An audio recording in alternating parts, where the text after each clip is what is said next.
decir a los niños de hoy que los de antes leían más. La verdad es que considero que esa afirmación es uno de los recursos más nefastos para animar a niños y adolescentes a leer.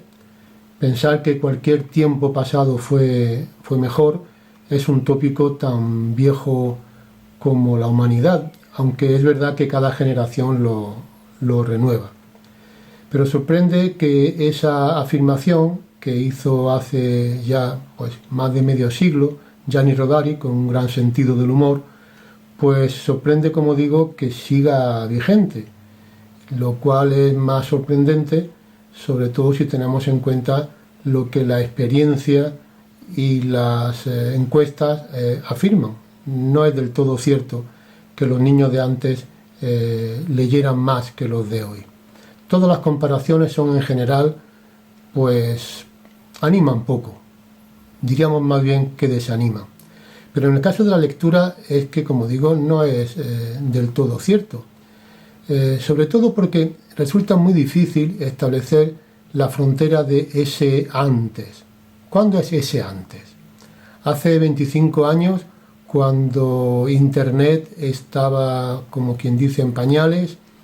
Hace 50, desde luego no en mi generación, por supuesto no en la generación de mis padres o de mis abuelos.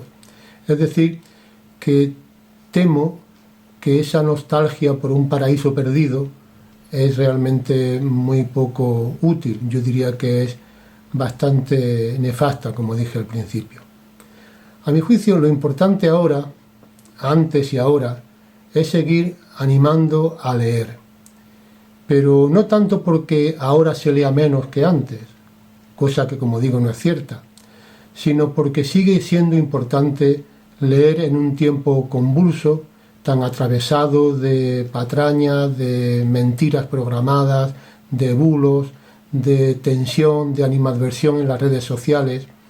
Es decir, que leer sigue siendo importante en este momento en el que considero que es muy urgente que los niños y los adolescentes lean para desarrollar un pensamiento propio, para sentirse un poco más libres, para entender mejor el mundo en el que viven, para sentirse más empáticos, menos agresivos con el mundo y con las personas que los rodean.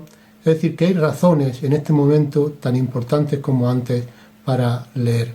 Es decir, y en definitiva, a mí me parece que incitar o promover la lectura en estos momentos no es una cuestión de antes y más, sino de ahora y por qué.